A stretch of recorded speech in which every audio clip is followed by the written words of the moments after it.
Hi, and welcome back to Women Making Magic. I'm your host, Natalie Taggart, and today I am so excited to be interviewing my dear friend, Heather Bruce Allison. Heather is a goddess coach, a divine feminine channel, and an accidental cosmic shaman, which I just absolutely love. Can't wait to talk to her about. She was plucked out of normal life by what she calls her cosmic team to help women awaken the goddess within and find the love, soul, pleasure, and purpose that they're meant for. As a coach, teacher, photographer, writer, and the founder of Goddess Army, the women's journey of awakening and rebirthing ourselves into our goddess lineage, she works with coaches, healers, light workers, and all soulful women who know that they're meant for mythic love and life, and guides them in finding grace, power, beauty, passion, and pleasure through the feminine. So welcome, Heather. I'm so excited you're here. Thank you, my love. I'm so excited. Amazing. So to get us kicked off, what do you stand for in your life and business, and how did you discover that? What do I stand for? This is, I actually didn't prepare anything to talk about today. Amazing. So It's the way I like it. I do too, actually. The thing that comes to me around that question is, it's a really simple answer, and it's love. I stand for love. And this is funny because before I thought that I was intuitive at all, I remember one time sitting in the back seat or passenger seat of a car with a friend of mine, and we were just kind of bemoaning our love lives and like complaining about the guy situation and how the lack of guy situation, or like the lack of great relationships. And something came out of my mouth before I actually thought it, before I actually knew I was about to say it. And I heard myself say, all I know is that I'm here for love. And I kind of caught myself and I was like, oh, and it's kind of stuck with me. I mean, this was years ago, but it kind of stuck with me. And now as I'm doing what I'm doing and when first I became a love coach, and then that unfolded as I got into the divine feminine and really started unfolding, like opening this massive universe of possibility and magic and all of this other stuff, that it really still became kind of the foundation of what this is really all about, which, to borrow Marianne Williamson's term, is a return to love. So that's so beautiful. Thanks, love. Yeah, absolutely. And I loved in your bio, and we're good friends, so I know a lot about your journey, but I want to start with, in your bio, you said you were kind of plucked from normal life, and I love that imagery. So can you just tell us a little bit about what that was like for you? What was that process? It's so funny because now as I'm looking back at the sequence of things, it started a long time before this, as you can kind of start tracing back the breadcrumbs and going, oh, that was it. Yeah. Right. But where I kind of place the marker is two things. One, me sitting in the dentist chair high on nitrous, because I'm an awful dental patient. And so I always have nitrous. Yeah. And literally hearing my soul yell at me, and not only yell at me, she swore at me, and she said, "You're almost 37. What the fuck are you doing?" And I was like, "Oh, okay. Hello." And I was okay, and that stuff wasn't super common. I'd had some, I'd been connected to my soul through my work with one of my mentors, Elisa Romeo, and did some dialoguing and everything, and had some experience. I'd had some experiences, but this was new. This clear, I wasn't asking for it. I hadn't purposely tapped in. I hadn't done anything like that, and then to be sworn at. And that set into motion some steps in my life, which I left the relationship that I was in at the time. I quickly met, through kind of finding some of the work that I teach now, I quickly met my guy. About a year and a half later, I had this hunch that I was like, I kind of want to learn more of this stuff so that I can. And I didn't have any designs on teaching it. I actually didn't even know coaching was a thing at this time. Yeah. I just wanted it so that my relationship would be okay. So that that I was like getting it right finally this time, because I've been married to other relationships I thought were the right one. And so I was like, well, I wonder if that lady teaches her stuff. Like, I wonder if she teaches what she does to other people. Yeah. Again, didn't even know coaching was a thing. And I looked, and lo and behold, she had a coaching program. And it was literally like I had a full-time job, no intentions of doing anything with this. And I like in 10 minutes decided to drop $5,000, and that was not my MO. I would have like thought about it and weighed and talked to everybody. And I just was like, yeah, that. And 6 months later, when that training course was supposed to start, I got laid off from my job the day before.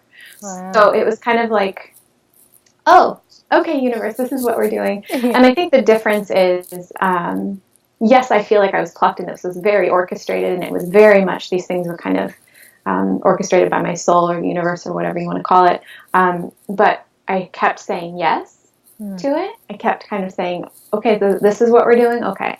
And I think that was the key for me, because I could have very well, in any of those circumstances and the things that have happened since, stayed with what I know, or stayed with what was comfortable, or gone like, well, but I need to have a job and I need to be doing this, even if I'm, I could have found my comfort zone instead of allowing it to move me through my path. Yeah, I love that. And I think it's such a beautiful example of when we start the path, that first yes is really all it takes, right? Mm-hmm. And then it's like, okay, like game on. Sometimes the universe is like, all right, we're going to take this and this, and like you're just like off to the races. So more cool. Yeah. Just kind of have to go with it.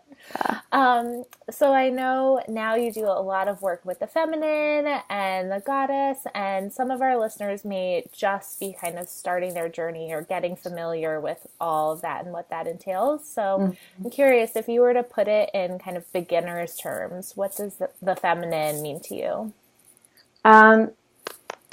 Beginner's terms. So there are a couple of different ways I like to go about explaining this, and the one is the feminine is an energy. The feminine and the masculine are an energy, and the masculine kind of incorporates all of these things that we know as action-based energy, which is, the doing, the achieving, the pushing, the go, the building, structuring, organizing, all of these kind of linear, structural, and action-oriented energies. And the feminine is really the kind of being energies, which are things like receiving and flowing and connecting and beautifying and there's all sorts of good stuff, allowing, and so the other, like, I kind of like to start there with like the micro, and the macro of it is that we've been living in a world that has been honoring and upholding and teaching and furthering all of those masculine energies, all of that masculine construct, that masculine energy paradigm. And we've been in that for thousands and thousands of years. Yeah. And it's literally gotten so far out of balance because it's only been that. I mean, all of our slogans, just do it, go do, like all of these things that we find valuable and worthwhile are all in the masculine energy. Everything that we place value on is in that energy. And because look at the world today. This is what's happened when we've gotten so out of balance. There hasn't been the balance of the feminine, that now the feminine is kind of coming back. She's reawakening. I personify everything. Yeah, I love it. It's great. Yeah, that archetype, that energy is now returning because nature does not like imbalance. Nature won't tolerate imbalance, right? We see that in the world around us. And so she's coming back. And in my experience, what's happening is women, primarily because we are kind of the holders of that archetype, of that energy, for the most part, there are exceptions, are kind of getting tapped on the shoulder to start remembering that lineage, that energy, and that kind of part of who we are, to start holding that energy again for the planet. Yeah, that's so beautiful. And I think that imagery of that tap on the shoulder is so important, because really sometimes that's what it is. It's like, hey, like over here, and then it gets loud. If you don't pay attention or you don't listen, it gets louder and louder, and then you're just like, oh my God, okay. Like, I really have to listen now. Yeah. That's a part of my plucked from of my normal life that I didn't share with you, which is I also had this massive awakening that came through a sequence of shamanic dreams. That's why I call it accidental, because I didn't know that's what was happening until, months and months later, where I had a teacher approach me and in a dream and offer to be my teacher. And I said yes in the dream. And then 2 months later, he actually started kind of talking to me in real life, waking life. And so that tapping on the shoulder can be that loud and that abrupt and that like obvious. Or it can be really subtle. Like a lot of the women who come to me to do this work and to kind of dive into their remembrance are the ones that are like, I don't know. I don't know what I just feel like there's supposed to be more. I just feel like something's missing and I can't quite put a finger on it. Or I just feel like it's supposed to be so much easier than this. Like, why is it so hard? That's not what I feel like I know of my life, of my path, of what it's supposed to be. Yeah. That's like that weird missing that we kind of can't define because we've never been allowed to be in that space. We've never been allowed to be in that divine feminine realm. Totally. Yeah. And I think absolutely that sense of like something is missing, right? This isn't the whole story. For me, it was very much like there is more than this. This is like not the end of the story. So yeah, that's so beautiful. Something we talk a lot about on the show is fear and self-doubt, and how when we start to like change our lives, make these big moves, how all this fear and stuff and resistance can come up. So I'm curious, what has been in this process of awakening and transforming, what has been your experience of fear? Oh man, that's funny. I actually just guided a course on that this morning. I'm doing kind of a little side journey called Cosmic Shaman, because I'm just trying to share all the things that I've been experiencing and exploring through my kind of awakening. And that's one of my biggest frontiers. It's one of my biggest things is I have always been so afraid of, I fear guided so much of what I did and have done most of my life. And so much so that I would have experiences that were really magical, that were really in psychic phenomenon, like intuitive, energetic happenings. And it would be amazing and beautiful. And then something inevitably would scare me a little bit and I'd shut it down. And for years. And so now it's a couple of things. I think, so I'd say my foundational piece for moving through fear is a real deep connection and dialogue with my soul, my higher self, inner voice, whatever you want to call it. Knowing her voice, hearing her and knowing what she feels like, having the conversations of like, is this okay? Is this safe? Is this what I should be doing? And the more you listen to that and the more you trust it, the more strongly you receive. And the more you kind of can just get in that rhythm of like, I heard a yes, so I'm going to do it because I trust, even if it's not what I was expecting. And you will be kind of rewarded in that. The other is I couldn't deny anymore that this stuff was happening, because now it's never been my story that some guy on the other side was talking to me before. That was always somebody else's stuff. And I was always a little skeptical about it. Yeah. Kind of, like I always thought it was cool, but I was like, oh, that's somebody else's psychic, not me. And then when it starts happening to you, you kind of go like, okay, I can't really pretend this isn't happening anymore. Okay, cool. Where this is happening. Yeah. And so, that plus kind of receiving and hearing what it is that I'm here for, this mission that I'm here to kind of birth and be a part of and play my role and play my part. I connect to that constantly. I connect to that knowing constantly, because it's not about me anymore. This is not about me anymore. This is so much bigger than that. And it's been such a blessing, and also, again, the source of more fear, because then there's going bigger and there's, talking about this stuff. Talking about this stuff is weird. Talking about this whole psychic stuff and this, and like talking to a dead guy, that stuff is weird. That took me a really long time to get comfortable with too. What I tell my clients is, just baby steps. If that's all you got in you, baby steps in service of opening up the spiral of life, because it's constantly moving, rather than kind of closing down the spiral.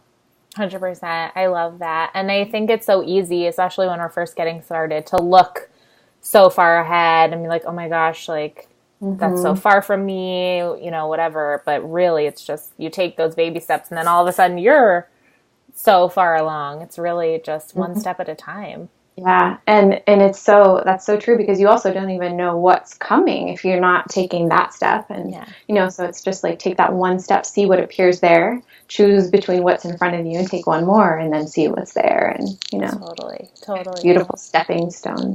Yeah, I love that. So, Accidental Cosmic Shaman. Ah, Let's talk about this title. Makes me so happy. How did all of that come about? I I don't even know. I haven't been telling this story much, because this is still one of my frontiers. It's still so weird. Open book / safe space. I don't know, whatever we're doing. Open book, but yes. Okay. So, like I said, I would say, like, for story's sake, that it started with that dream of, the teacher that approached me and offered to be my teacher. And it was in this beautiful Egyptian temple. And he led me into a room where he showed me this sacred book. And then it was amazing. And I just thought it was a cool dream. When I woke up, I was like, ooh, cool. Yeah. And 2 months later, I started hearing this person, and I was like, what? And since then, it took me another few weeks to go, hold on, but really? Really? What's really happening? Yeah. Hold on. And then to move past that fear, because again, I had this fear of, like, what is this that I'm opening myself to? I don't know if I can trust this. Is this safe? But again, I would check in with my higher self, and then also put a bunch of parameters around it, like, okay, listen, I'll listen to you, but it's only going to be when I sit down with this specific, like, time frame, and I will just listen, and I will look to see what you want to say to me, but that's it. You can't come in, and you can't, like, take over, and you can't, I was very, very clear. We've since had a lot more trust come about. But now, looking back, though, years and years and years ago, were dreams that now I see were shamanic in nature. Mm. And putting those pieces together just has been so mind-blowing to me. I literally fall off my chair almost every single day with the stuff that happens. So, like, last night even, I had a dream where there's a woman I follow on Facebook. We're just kind of Facebook friends. We don't know a ton about each other. But I had a dream about her. She did a healing for me in the dream. And a bat flew. I saw a bat appear in my vision while my eyes were closed in this dream, and a bat flew into my third eye. And all these details that happened, it was in her childhood home. There was a bunny and a bat, and then all these other things. I messaged her to tell her about it. Yeah. And she proceeded to confirm all of this stuff, not only like the healing modality that she did that I didn't know anything about, that bunny and bat, like, guides are with her in her shamanic path, that she even is shamanic at all. I had no idea. And like all of this stuff. And so that's kind of how there's a lot of dream work. There's a lot of visions that happen in my meditation, a lot of stuff that comes in liminal space. And I'm just here receiving it, writing notes. My journals are massive and constant, and just seeing what wants to be heard and received and piecing it together. So that's why accidental. I had no idea. I was like, okay, cool. And it just so happens I'm getting a lot of really interesting information and energetic stuff and activations and things. So it's so powerful.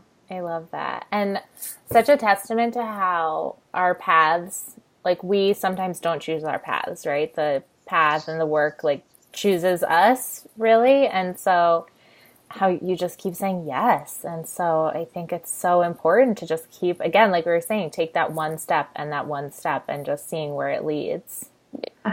Yeah, and that's the power. I think that as long as you're choosing with love and choosing, to open, this is one of the major energies and energetics of the feminine is openness, because how else are we going to receive? And if we're not stepping into our path and saying yes to the things that are coming with love, right? These things are coming with love, then how are we going to receive what's meant for us? How are we going to receive information and knowing about what our path is meant to be? I would never have guessed 2.5 years ago that this would be my story. Not in a million years. And it's I can't make this stuff. I can't make up the stuff that happens. It's just and I'm blown away every single day. And I think it really is. There's such a massive power of yes. Yeah, that yes is so key. I love that. So something that I explore a lot in my work and that you and I talk a lot about is our emotions and being in touch with our emotions and kind of working with that in terms of the like destigmatizing the fact that like, oh yeah, we're emotional beings. Mm-hmm. And I'm so curious how that plays a role in your work, like how you've learned to process emotions and just turn it into a strength. Yeah. Yeah. And for me, that's part and parcel of the feminine as well. I always talk about how we're kind of like toothpaste tubes living in this masculinized world. We've really kind of been squeezed up like to their top chakras, these top three, and they're very external facing, masculine oriented chakras in my experience. And so much of this work is really getting us back down to these lower three, which includes what I consider to be the seat of the feminine, which is the sacral chakra, which governs emotion. Yeah. And it also governs pleasure and movement and change and all sorts of other good stuff. But so it really is so much about reconnecting us to our emotional center. That is one of our superpowers as women. Perfectly honest, it's like some of the stuff that I've received is that we are intended to be channels. Women are like the feminine archetype is intended to be a channel, and that includes energy that we receive through emotions. And if we're not receiving those emotions, if we're not actually letting ourselves feel what's happening, and we're talking feeling in our bodies and in our emotional bodies, right? So, and they're very related. It's all the same faucet. So if we're not letting ourselves feel those, we're literally like shrinking our channel and what we're capable of receiving, both from the receptive abundance and our purpose and our joy and all of the good stuff, all the beauty, but also what we're able to receive as far as information about and guidance and our inner knowing and like what's right for us and our ability to choose. If we're kind of going, I only want to feel these things over here or in these time frames and these like, then we're the next 3 months, I want this thing. Yeah. I will feel like this. Yeah. Then we're really limiting our power. We're actually like kind of cutting ourselves off at the knees, and we're not allowing ourselves to tap into what our archetype is all about, which is receiving of energy. So it's huge. It's massive. And what was the other part of your question? And so I want to make sure I'm hitting both of them.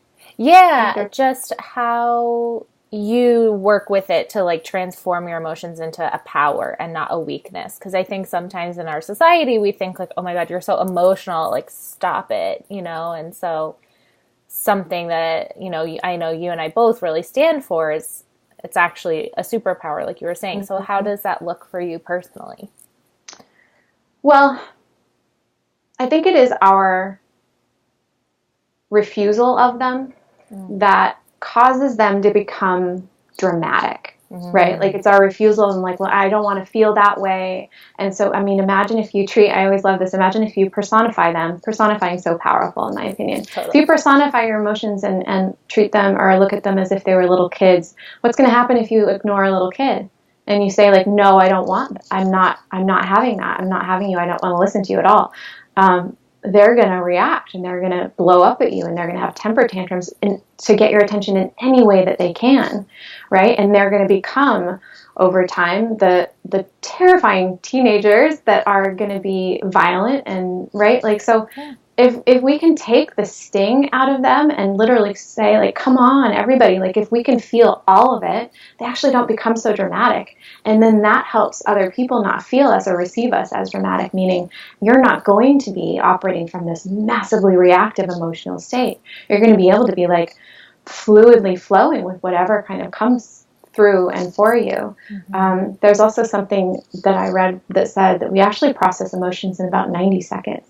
And so if you actually can open enough to feel and to receive exactly what it is that you're feeling, it doesn't have to be this massive thing that takes you out for a week or that, like, shatters you. It can be something that you, like, process and flow through in 90 seconds and feel what's next. Because we're all made of energy, and energy is constantly moving, constantly flowing. So if we're halting the frequency of what we're receiving, it's because we're stuck in this one place that we're trying not to feel. Totally. I love that. So in terms of allowing that 90 seconds, that can be really hard, especially if you're not like used to it or your condition, or, you know, I know anger sometimes comes up a lot. It's like, oh my gosh, if I like feel this anger, I'm going to just totally explode. So what would you say, like, how do you start to kind of open and get more comfortable with those kinds of uncomfortable emotions? For the kind of super reactive emotions, I always ask what's underneath. Yeah. Like, often when there's a really harsh, sharp emotion, there's often something else underneath it that's a little more subtle that we haven't wanted to feel. And so sometimes when it's like anger, when you really feel into the last time you were really pissed off, most of the time it's because you felt hurt and you felt sad, right? Yeah. So, or left out, or whatever that was, unheard, whatever that might be. And so, and getting into that emotion and honoring what that is the key to unraveling some of the anger that wants to be. And there's nothing wrong with anger. If you're feeling angry, be angry. But there's also a way to feel angry that's not about making it somebody else's problem, right? You can kind of stomp around the room and get really clear about what is it that is making you angry. What is it that you need in order to not feel angry? And that's, I think, where we get stuck is we express it and we act it out in a way that isn't actually serving either party, whoever we're angry at or ourselves, because we're not even clear yet on what we actually need. Yeah, totally. In the moment. And then the other thing is I was having a super funky day on Wednesday of this week, and I had no idea why. I had no clue. Yeah. I just felt heavy and just emotional, and I didn't know what was going on. And thankfully, my schedule is such, you know, I own my own schedules, and it's such that I can do what every time I have a moment like that or a day like that, is what I do is I get on my mat and I get into a really deep and like long child's pose and just let myself get into my breath and to my connective tissues and into stretch and into my body. And oftentimes it'll come with a massive cry that I don't even know what it's for. And I'll do it for, a half hour if I need to, whatever that takes. And it usually moves through. I'm probably not quite at the 90-second yet in some of those, right? Like, but it is also true that I have had those moments where I felt super funky, cried for 90 seconds, and I was like, oh, okay, I'm good. That was done. Move that. Awesome. Yeah. Yeah.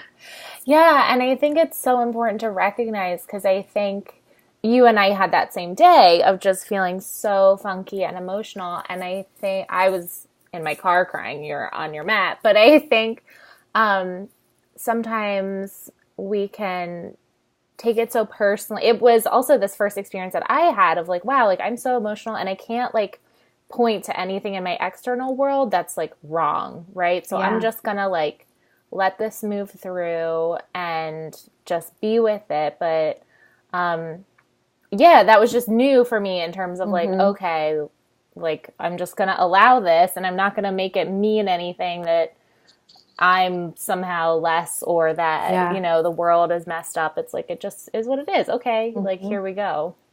And sometimes those are to be perfectly honest, as I've gotten deeper and deeper into this work, those happen more often than not now, are the moments when I'm so emotional and there isn't really any like thing I can pinpoint that is wrong or causing this emotion. And in my experience, and some of the stuff I've been receiving lately is that our tears are actually part of what helps old patterning and old archetype release. Totally. So that new can come in. And so it's such a gift. And it's so funny to me now that like, we're so like, oh, I can't cry. And we see it as such a weakness when it's this magical alchemical moment that's happening. And what I know now, based on this week, is that day I was actually making room for some new stuff to be received from I call them my cosmic team.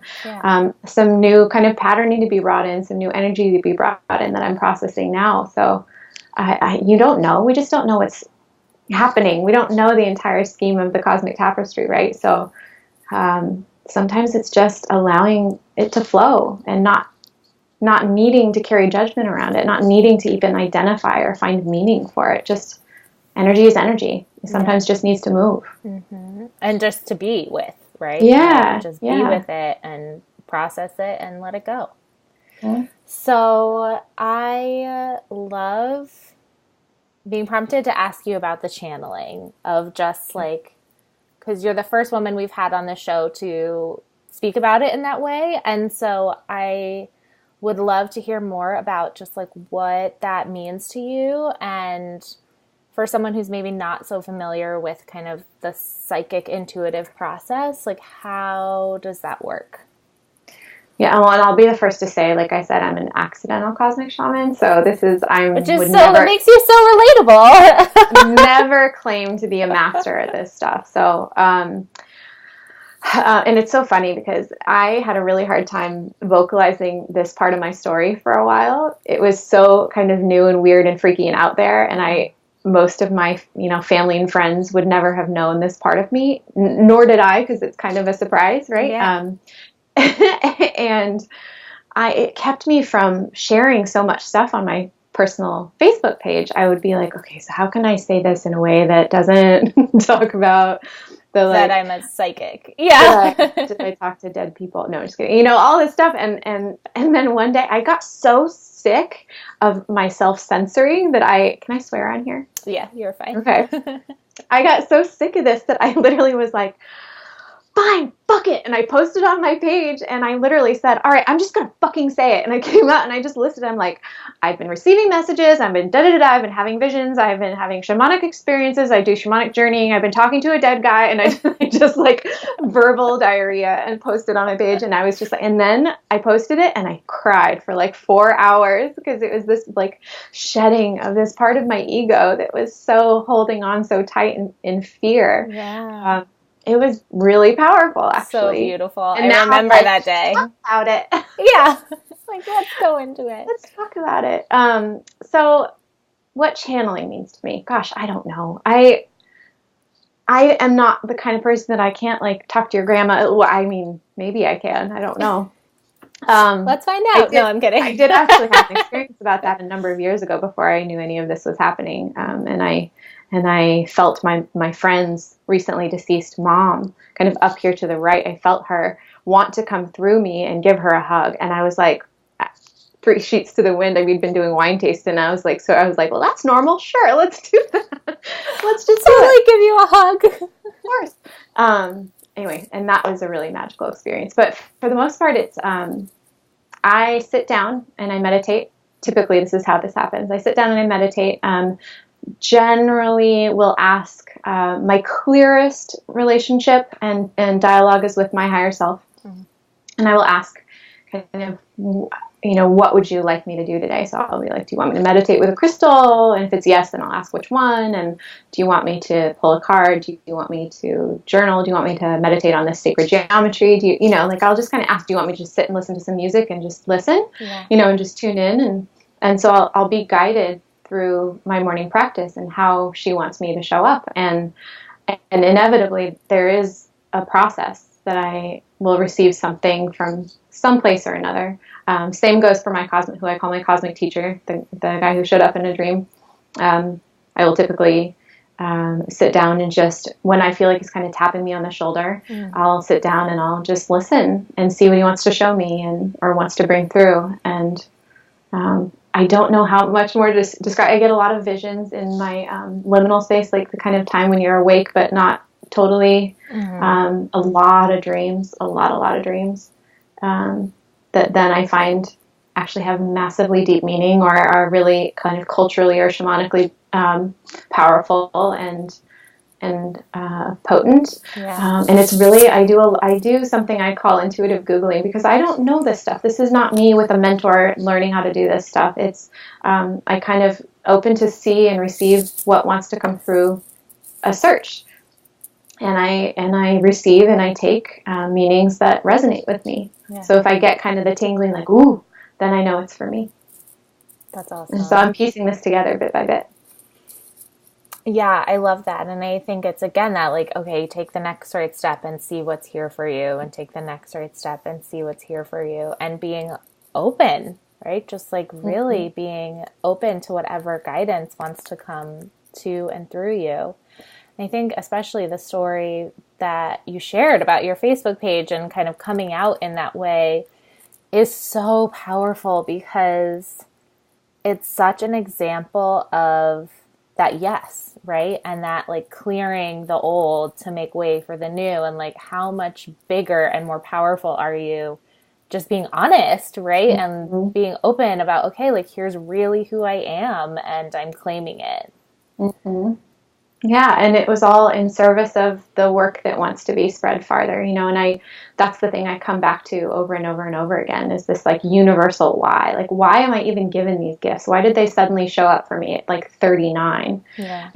And why? Well, it's not because I just get to have them. Mm-hmm. It's because I'm being asked to share something and to help a movement, essentially, So in service of that, it's so humbling. It's in service of that, though, I have to speak. I actually was asked that specifically once. Do you agree to speak about it? And I was like, ugh, yes. Fine. Yeah, so, but that day it was, I know this message has to get out there. I know this work has to get in the hands of as many women as possible. How else can I do that if I'm not willing to talk about it publicly? It's still not super comfortable. Half the stuff I'm telling you today, I'm kind of cringing about inside because I'm like, oh my God, some of my friends and my family are going to be like, what is she talking about? But it's my story. They can think I'm crazy if they want to. And it's not for them. Like, that's something I keep coming back to, too. It's like, well, if they think you're crazy or out there or weird, because that's a story I have very strongly, too. And I just have to keep coming back to the, like, if that's where they're at, then it's not for them. But it's going to be for the people who it's for. And it's not my job to know who that is or control who that is. It just has to be out there. Yeah. It was funny. I was really resistant to using the word crazy because I was like, I don't want this to be something that people think is crazy. I was just like, because every time something massive would come through or I get an amazing message or like pieces would click together, I'd be like, oh my God, this is crazy. And I stopped saying that because I was like, I don't want it to seem crazy. And then I started calling it bananas instead. I'm like, oh my God, that's bananas. And today on one of my calls today, actually somebody brought to the table that crazy, like the word origin of crazy is actually just full of cracks. And in service of that, right? Like that's, yeah. Isn't that amazing? And that if you think about all of these things, right, that are, there's a crack in everything that lets the light in. That's, I think she said, Leonard Cohen probably. Yeah. That is just like crazy is just literally receptive to light. Isn't that magical? That's so magical.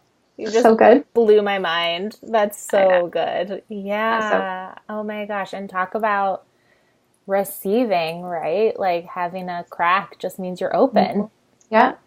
Oh my God, that's so cool. Isn't that so great? Oh, I love that. I love that so much. I have to credit one of my clients with that, so that was not me.